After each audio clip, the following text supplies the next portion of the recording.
네, 안녕하세요. 네, 오늘은 체포되는 바울이라고 하는 제목으로 함께 교제하기를 원합니다.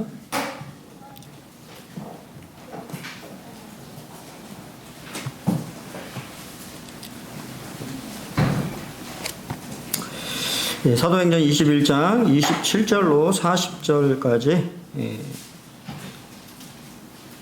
교독하겠습니다. 27절. 그 이래가 거의 참에 아시아로부터 온 유대인들이 성전에서 바울을 보고 모든 무리를 충동하여 그를 붙들고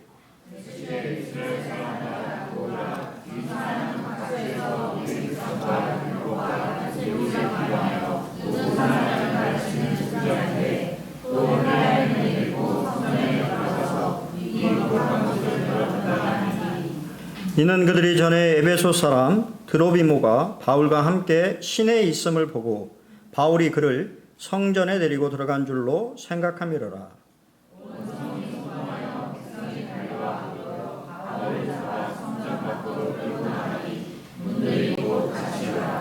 그들이 그를 죽이려 할 때에 온 예루살렘이 요란하다는 소문이 군대 천부장에게 들리매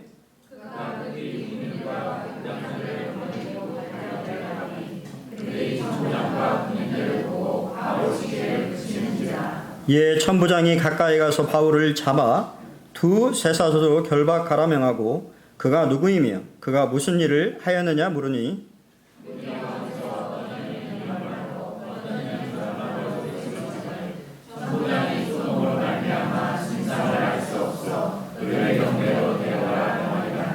바울이 층대에 이를 때에 무리의 폭행으로 말미암아 군사들에게 들려가니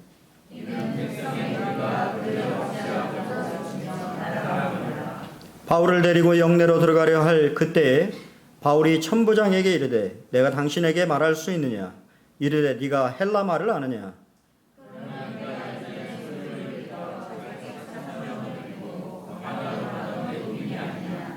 바울이 이르되 나는 유대인이라 소읍이 아닌 겔리기아 다소시의 시민이 청컨대 백성에게 말하기를 허락하라 하니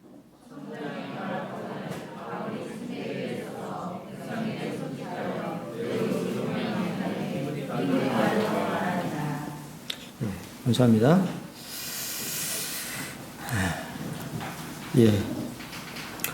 매트 풀이라고 하시는 분은 종교와 관련하여 격동된 열기보다 더 뜨거운 열기는 없다라고 이야기를 했습니다. 종교와 관련된 어떤 그러한 소욕 또 그러한 이제 우리가 바울이 당한 그런 모든 것들이 사실 유대교라고 하는 이제 종교와 연관성이 있게 되는 것을 보게 되는데요. 그래서 사실 말씀을 통해서 보면 그들이 고소하는 이유들이 있지만 옳고 그름은 상관이 없는 별로 옳고 그름이 별로 중요하지 않는 그냥 한 사람을 죽이려고 하는 그런 폭동에 가까운 그런 모습들을 우리가 보게 됩니다. 먼저 성전 안에서 일어난 이제 폭동인데요. 우리가 지난 시간에 우리가 말씀을 본 것처럼 사실 야고보는 이러한 사항을 염려해서 바울에게 그런 이제 나시린의 서원이라고 하는 그런 서원들을 좀 지키기를 이렇게 권했습니다. 근데 사실은 그렇게 했지만 그런 염려하던 일이 그대로 일어났던 것을 보게 됩니다. 원래 바울의 정결 과정은요 7일이 걸렸어요. 그래서 첫째 날과 일곱째 날에는 특별한 정화의식을 이렇게 했습니다. 그래서 말씀을 보면 그 이래가 거의 참회. 그러니까 바울은 사실은 예루살렘 교회가 요구했던 정결 예식을 다 지켰던 거죠. 그가 율법을 안 지킨 것이 아니고 그들이 이제 말하는 대로 다 행했다고 그때 말씀드렸잖아요. 그래서 이제 바울이 왜 그렇게 했냐에 대해서 여러 가지 의견들이 있다고 서로 견해가 다르다라고 하는 것을 제가 좀 말씀을 드렸는데 바울은 어떻게 했든 간에 예루살렘 지도자들이 그러니까 율법에서 요구하고 있는 나시린의 정결 예식이라고 하는 이제 그러한 정결 예식을 다 행했어요. 원래 그 유대인들은 이방 땅에 있다가 예루살렘에 와서도 정결 예식을 하도록 돼 있어요. 부정한 땅에 있었기 때문에 거룩한 땅에 들어오는 것 자체가 이 정결 예식을 해야 되는. 혹시 아십니까? 우리나라에도 미크바가 있어요. 미크바라고 하는 게 유대인 정결 예식을 하는 목욕통입니다. 우리나라도 있는 거 아세요? 혹시 기사를 보셨는지 모르겠지만 우리나라에도 이스라엘 대사관이 있고 그 이스라엘 대사관에 있는 게 아니고 호텔에 있어요. 호텔에 유대인들의 정결 예식을 할 수 있는 미크바라고 하는 목욕통이 있습니다. 따로. 그러니까 그냥 우리가 생각하는 그냥 이런 목욕통이 아니고 율법에 맞춰서 이렇게 이제 다 그 모든 것들을 이렇게 공사를 하고 또 이렇게 한 그러한 것이 우리나라에도 있습니다. 별로 잘 모르시겠지만 그러니까 이제 하나님 앞에 나아갈 때 유대인들이 나아갈 때 이제 그곳에서 정결 예식을 하고 이렇게 나가도록 돼 있어요. 그러니까 바울은 우리가 잘 아는 것처럼 오랫동안 이방 땅에 있었잖아요. 그래서 이제 그런 것들을 생각했을 때 그런 것들을 하도록 정결 예식을 하도록 하는 그런 것을 사실 다 했지만 어땠습니까? 그런 모든 염려했던 일들이 결국은 일어나게 되는 것을 이제 보게 됩니다. 거기에는 계속해서 충동질하는 자들이 있었다라고 성경은 얘기합니다. 이제 그 사람들 누구였냐면 아시아에서부터 온 유대인인데요. 여기서 아시아는 바로 에베소를 말합니다. 우리가 지난번 그 말씀을 혹시 기억하실지 모르겠지만 에베소에서 뭐가 일어났죠? 폭동이 일어났죠. 이 바울을 죽이려고 하는 폭동이 일어났던 것을 우리가 기억하실 것입니다. 그러니까 사실 에베소에 있는 유대인들은 바울에 대해서 계속적으로 적대감을 가지고 있었고 그를 어떻게 하면 죽일까라고 하는 그러한 생각들을 가지고 있는데 마침 예루살렘에 딱 와서 보니까 누가 있어요? 바울이 성전에 있는 것을 보게 된 것입니다. 그리고는 그곳에 있던 무리들을 충동질을 해서 그를 붙들도록, 여기서 이제 충동하다라고 하는 동사가 미완료형으로 되어 있어요. 그래서 그냥 한번 충동하고 만 것이 아니고 계속해서 적개심을 가지고 바울을 붙잡도록 했다라고 하는 것을 우리는 말씀을 통해 보게 됩니다. 자, 그들은 이제 두 가지 제목으로 바울을 고소했습니다. 첫 번째는 바울이 유대인들과 또 율법과 성전을 비방한다라고 하는, 그러니까 그 모든 것이 필요 없다라고 하는 가르침을 가르쳤다라고 하는 제목이 첫 번째고, 그리고 두 번째는 성경에 나와 있는 드로비모라고 하는 헬라인. 사실 아까도 말씀드린 것처럼 옳고 그른 게 중요하지 않는다고 말씀드렸잖아요. 그러니까 사실 성전 안에 들어간 거는 아니죠. 이제 그러니까 우리 말씀을 보면 아마 그 솔로몬 행각이나 뭐 이제 그런 이방인의 뜰 이제 그런 쪽에 있었던 것으로 보여지는데, 근데 이제 드로모미가 바울과 함께 있었다라고 하는 사실을 이렇게 생각하면서 이방인을 성전 안으로 들어오게 했다라고 하는, 그러니까 그런 제목을 씌워서요 고소를 했습니다.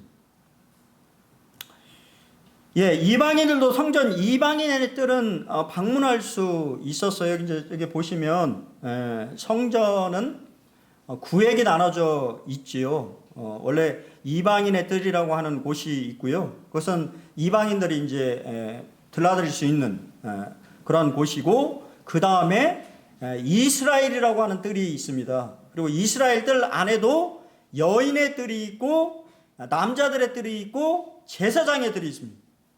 이게 다 구분이 되어 있어요. 그래서 원래 이방인도 성전 이방인의 뜰에는 방문할 수가 있는 것입니다. 그렇지만 안뜰에는 들어갈 수 없어요. 이스라엘 사람들만 들어갈 수 있는, 유대인들만 들어갈 수 있는 곳입니다. 그래서 원래 이방인이 그곳에 들어가거나 또 유대인이 이방인을 데리고 들어갔을 때도 둘 다 사형입니다. 직결 처분이 가능한 거예요. 그래서 원래 이 성전 벽면에 이거 실제 발굴된 유물인데요. 이렇게 써져 있어요. 안뜰과 바깥뜰 사이의 담장에는 이런 금지문이 써 있습니다. 이방인은 안쪽 뜰과 성소 주변에 난간 주변으로 들어올 수 없다. 들어오다가 잡히는 모든 사람들, 그러니까 이방인들은 죽을 것이다 라고 하는 문구가 써져 있습니다. 그걸 몰랐을까요? 예, 다 알고 있는 거죠. 그러니까 당연히 바울은 이방인을 데리고 들어오지 않았을 것입니다. 근데 이제 그 당시에 이 로마 당국도 성전에서의 자치권을 허용했어요. 그게 무슨 말이냐면 심지어 로마 시민권자가 안뜰에 들어가는 그런 수 있잖아요. 호기심 때문에 예를 들어서 그런다고 한다고 하면 로마 당국이 그 사람 보호하지 않았습니다. 그러니까 그 안뜰 거룩한 뭔가 이 종교적인 이 거룩한 곳에 이방인이 침범하는 행동에 대해서는 직결 처분, 그 자리에서 죽일 수 있는 자치권을 어느 정도는 로마 당국도 허용하고 있었다고 하는 거예요.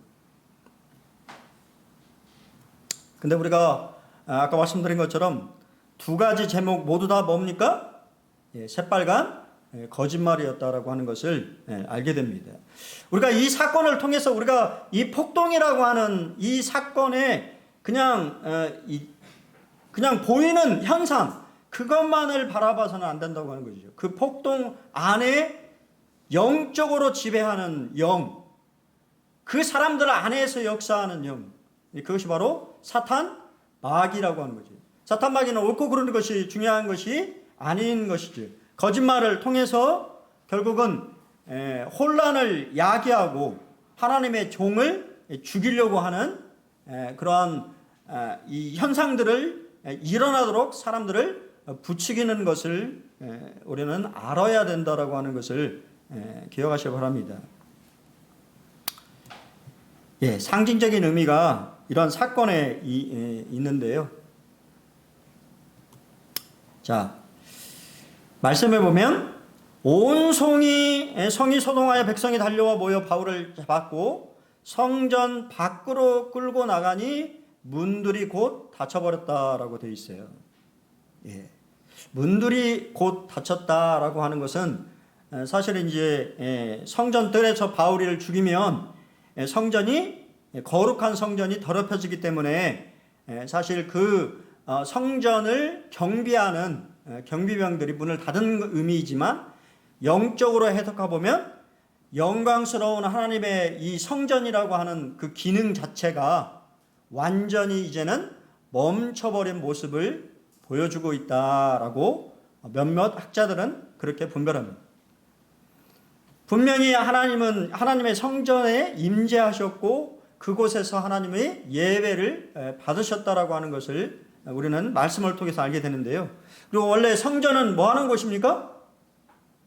사람을 살리는 곳이죠. 죽이는 곳이 아니고. 근데 지금 뭐 하고 있어요? 바울을 죽이려고 하는 그런 모습을 우리가 바라보면서 바로 영광스러운 역할이 멈춰버린, 문이 완전히 닫혀버린 그러한 모습을 우리는 생각할 수 있습니다. 예레미야 7장 4절에 보면 이미 예언이 되어 있었죠. 너희는 이것이 여호와의 성전이라 여호와의 성전이라 여호와의 성전이라 하는 거짓말을 믿지 말라고 이야기합니다. 여러분, 교회가 다 하나님의 성전이 아니라고 하는 것입니다. 이해되세요? 이미 성경은 그렇게 될 줄을 예언했다고 하는 거예요. 교회에 이름을 달았다고 해서 하나님이 그곳에 임재하시는 것이 아니라고 하는 것입니다.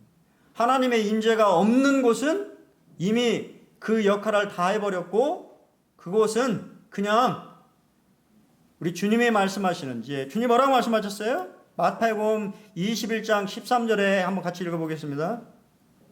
21장 13절 시작. 그들에게 이르시되 기록된 바 내 집은 기도하는 집이라 일컬음을 받으리라 하였거늘 너희는 강도의 소굴을 만드는도다 하시느니라. 하나님의 성전이 기도하는 집이 아닌 강도의 도굴이 되어버린, 돈을 벌기 위한 수단이 되어버린, 뭐 이것을 자세히 설명드릴 수는 없습니다만, 우리가 잘 아는 것처럼 원래 이 재물은, 그렇죠? 재물은 자신이 끌고 오게 되어 있죠. 아십니까? 원래 자기가 드릴 재물을 끌고 오게 돼 있어요. 그래서 정성스럽게 하나님의 말씀에 맞춰서 하는 재물을 딱 끌고 오는데 커트를 합니다. 뭐라고 얘기합니까? 부정하다고 얘기해요. 정한 재물인데 부정하다고 얘기하면서 이 재물은 드릴 수가 없다고 얘기해요. 그리고 당신이 이제 이 재물을 드릴 수 없으니까 저기 성전 옆에 뭐가 있었냐면 농장이 있어요. 재물 농장이 있습니다. 근데 그 재물의 농장이 멀쩡한 게 없어요. 아십니까? 왜 강도의 소굴이라고 얘기했냐면 멀쩡한 재물이 아니에요.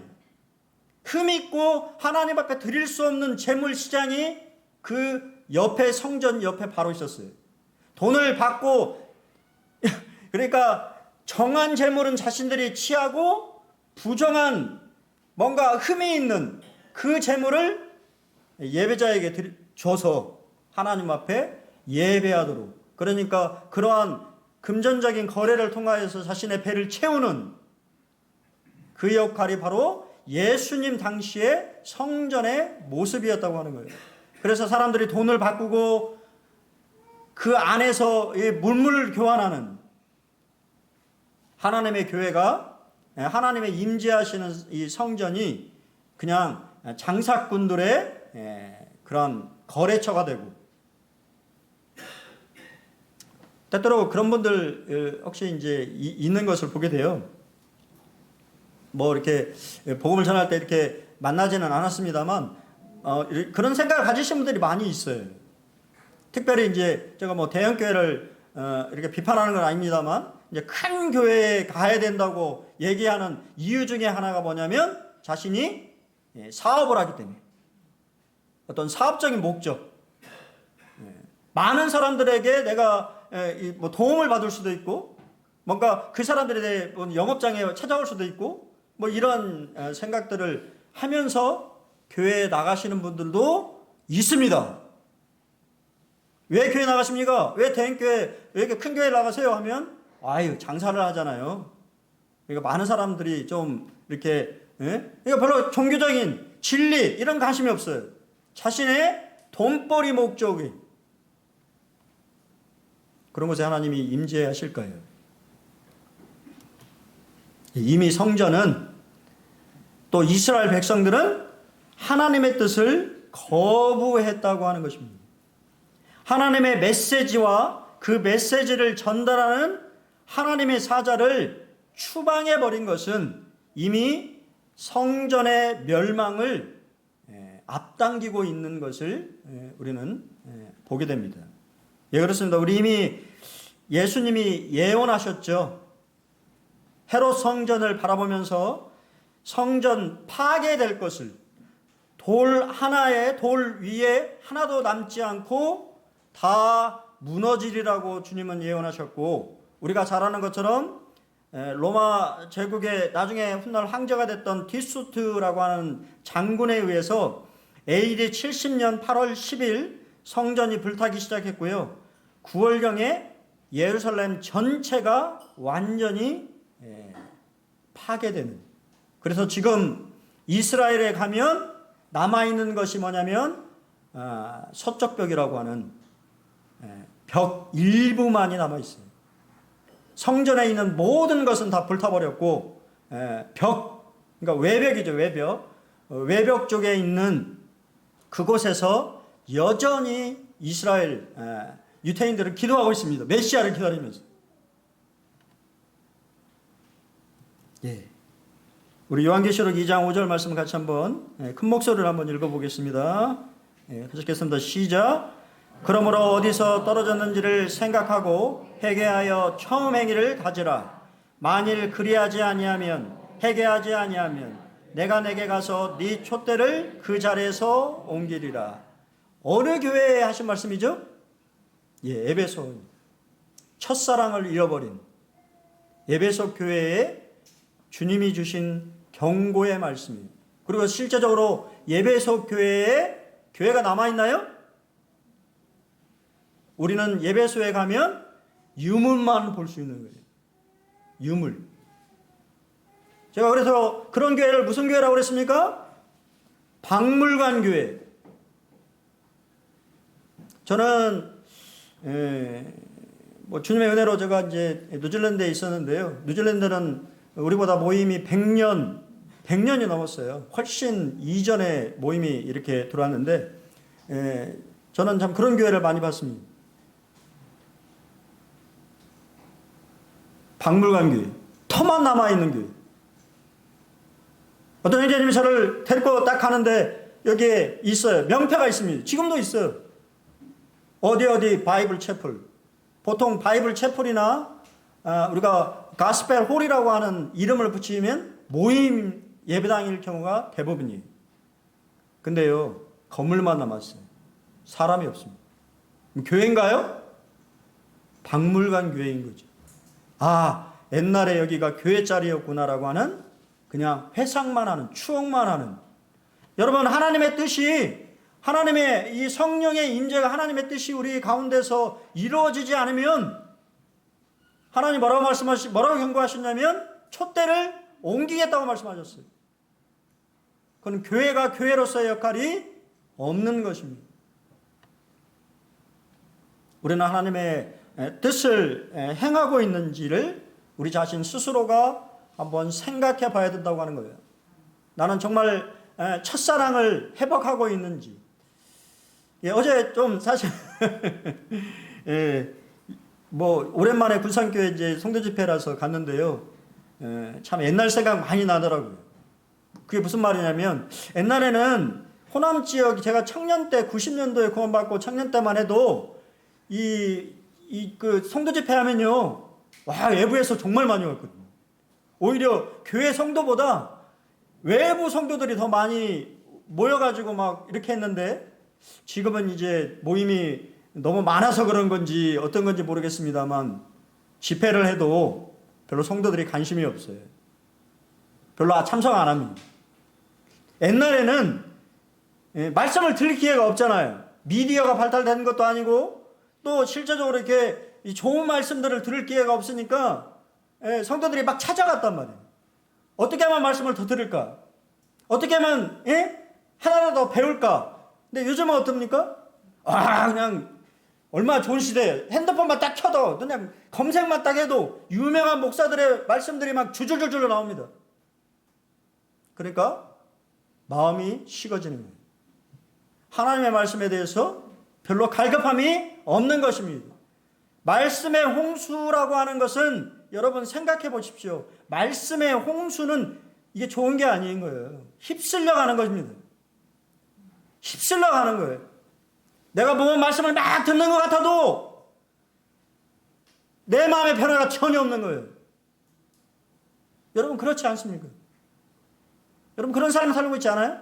그리고 말씀 좋다고 얘기합니다. 내 삶은 전혀 변함이 없는. 여러분 그런 게 아닙니다. 정말 내가 주님의 세미한 음성, 나에게 하시는 그런 말씀들을 내가 듣고 있는지, 그리고 그 말씀을 내 삶 속에서 순종하고 있는지는 내 삶의 행동을 통해서 드러나는 것이지요. 어제 참 그래도 이렇게 오랜만에 또 성도 집회 말씀을 들어서 참 좋았어요. 그리고 또 제가 모르겠습니다. 저가 느낀지 모르겠는데 어제는 또 이렇게 그 우리 군산교회 식구들이랑 또 이렇게 많이 남아가지고 이렇게 교제를 했는데요. 좀 제 개인적인 느낌은 좀 좋았습니다. 별로 옛날 같으면 옛날에는 좀 이렇게 이게 좀 뭔가 이렇게 좀 그런 거 있잖아요. 나는 안 그런데 좀 뭔가 꺼려하는 듯한 그런 것도 있고 이렇게 그랬는데요. 어제는 우리 용대 형제님도 하 형제님이랑 같이 이렇게 교제하고 또 이야기하고 여러 형제님들과 같이 이렇게 교제를 나누는 모습을 생각하면서 참 그래도 이 세월이라고 하는 약이 우리 세월의 약이라는 말을 아시죠? 세월이 흐르면서 하영자님 나이가 참 많이 드셨더라고요. 예. 그런 것을 참 보면서 참 우리 더 군산교회와 군산본인록교회가 더 연합하는, 서로 왕래하는 그런 교회가 됐으면 참 좋겠습니다. 왜냐하면 제가 왜 그것을 계속 말씀드립니까? 군산본인록교회는 분가한 교회예요. 새로 개척한 교회가 아닙니다. 모교회가 있다고 하는 거예요. 여러분 그것을 잊어버리시면 안 돼요. 여러분의 모교회는 군산교회입니다. 모체가 군산교회예요.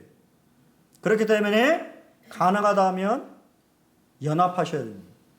그것이 하나님의 뜻이라고 저는 믿습니다. 저도 잘 못하지만 하지만 자주 이렇게 찾아뵈려고 또 집회가 있으면 참여하려고 노력합니다. 세 번째는요, 하나님의 놀라운 섭리를 이 폭동 가운데에서 보게 됩니다. 첫 번째는요, 바울을 성전 밖으로 그냥 끌고 간 게 아니죠. 질질 끌고 간 것이 하나님의 은혜예요. 여러분, 성전 안에 있었으면 어떻게 됐을까요? 바울은 죽었습니다. 성전 안에 그냥 문을 닫아버리고 바울을 그냥 그 자리에서 자기네들 뭐 거룩하고 이런 거 종교심 없이 바울을 죽이고자 했다고 하면 바울은 이미 죽은 목숨입니다. 근데 밖에 온 성이 예루살렘 성들이 바울을 죽이려고 막 몰려들자 바울을 어디로 그냥 보내준 거지. 성전 밖으로. 목숨을 살 수 있는 기회를 얻은 것입니다. 이것 또한 하나님의 은혜인 거예요. 두 번째, 로마 천부장이 급히 현장에 출동한 것입니다. 바깥들에서 바울은 복도들에게 무자비하게 두들겨받고 있었어요. 로마 수비대에 우리 여기 보이시죠? 안토니오 요새 보이십니까? 바로 옆에 있어요. 이방인들 바로 옆에 로마 주둔지가 있었습니다.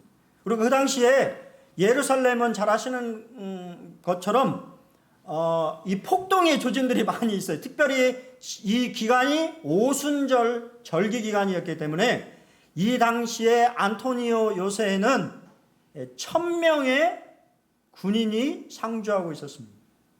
보병 760명, 기병과 창병 240명. 그래서 지휘자가 누구냐면 천부장인 거예요. 1000명의 군인을 할 수 있는 군인이 주둔하고 있었던 것입니다. 그런 개입이 없었으면 바울은 맞아 죽었을 것입니다. 세 번째는요, 천부장이 바울을 애고민으로 착각했어요.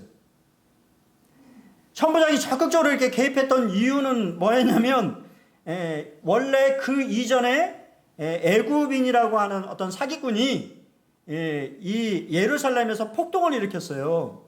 그것을 유대 총독 벨릭스가 군대를 동원해서 진압을 했는데요. 그 애굽인 지도자가 도망갔습니다.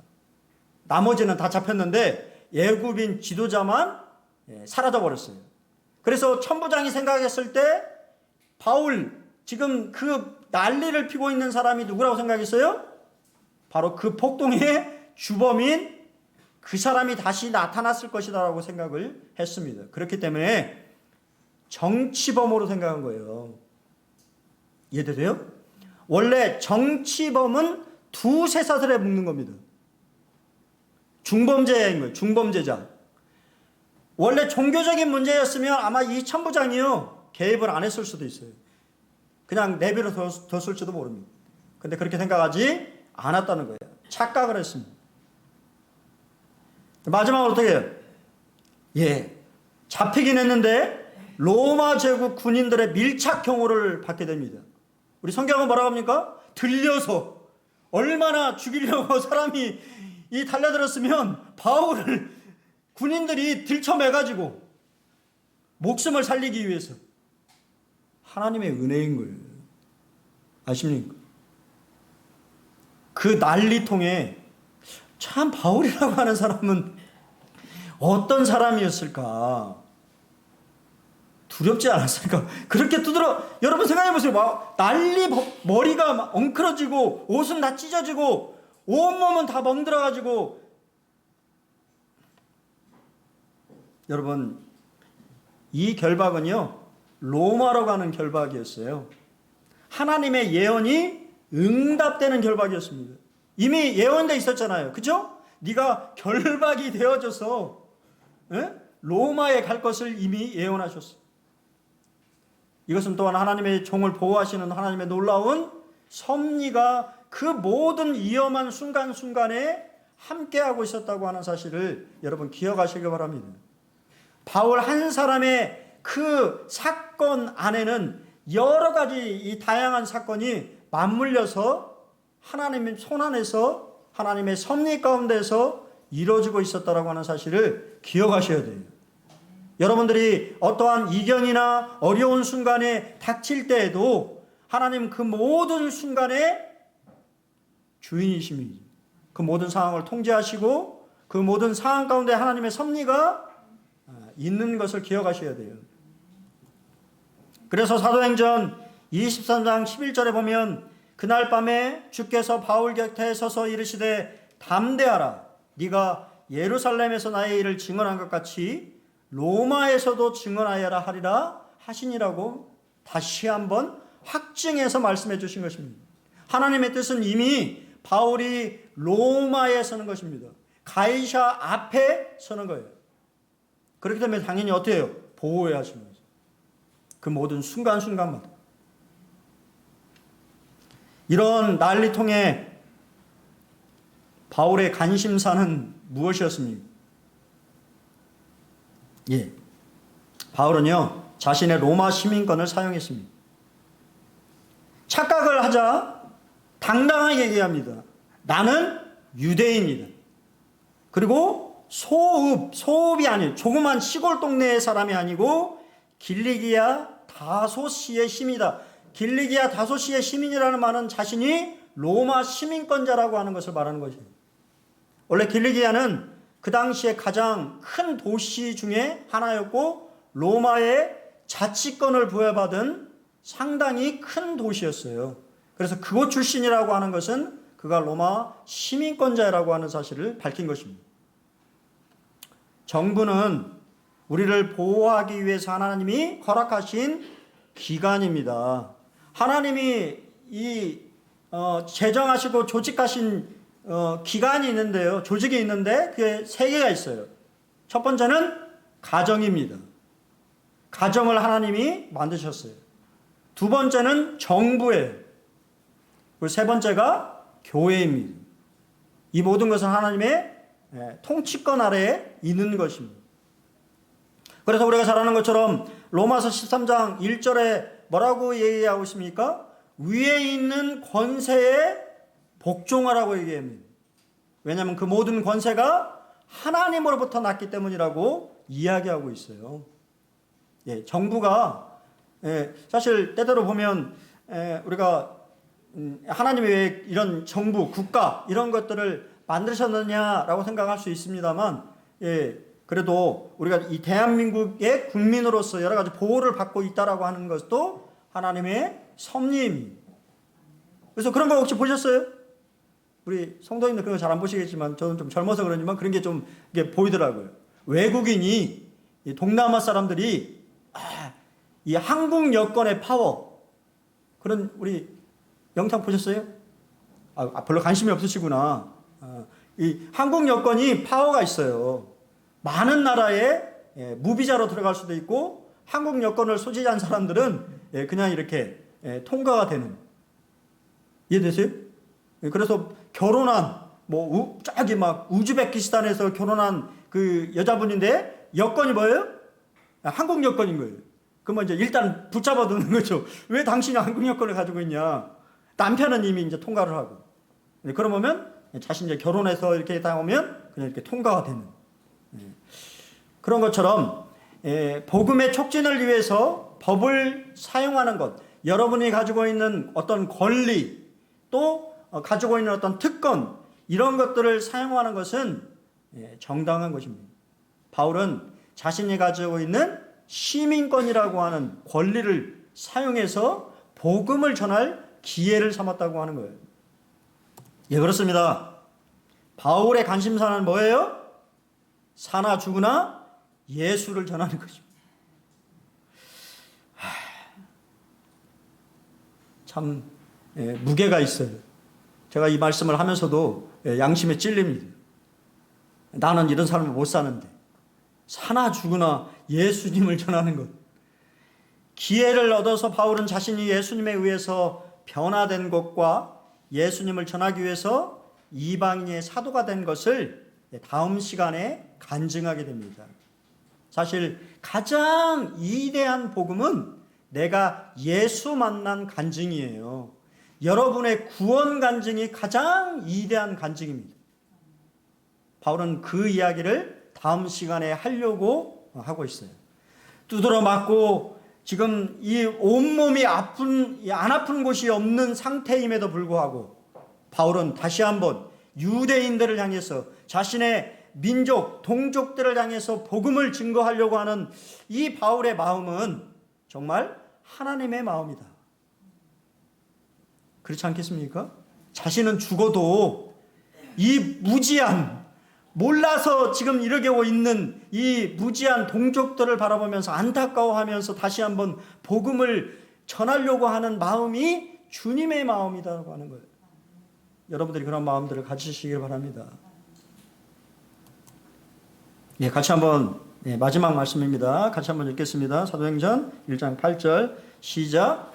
오직 성령이 너희에게 임하시면 너희가 권능을 받고 예루살렘과 온 유대와 사마리아와 땅끝까지 이르러 내 증인이 되리라 하시니라.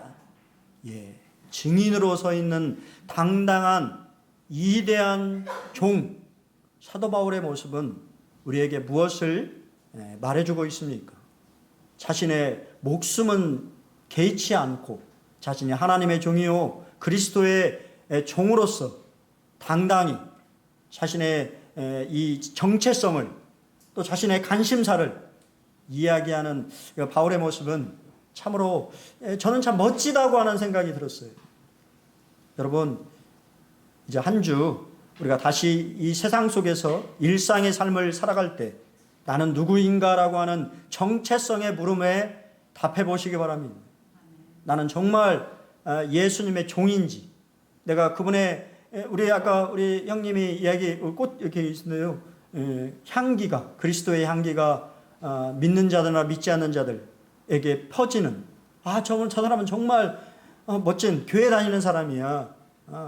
뭐 그런 말이 들려야 되는데, 막 교회 다니는 사람이 똑같아. 교회 사람한테 더해. 이런 말을 들으면 되겠습니까? 우리가 주님의 증인으로서 한 주도 그리스도의 향기를 잘 내뿜으시는 한 주가 되시기를 기도하겠습니다. 예, 감사합니다.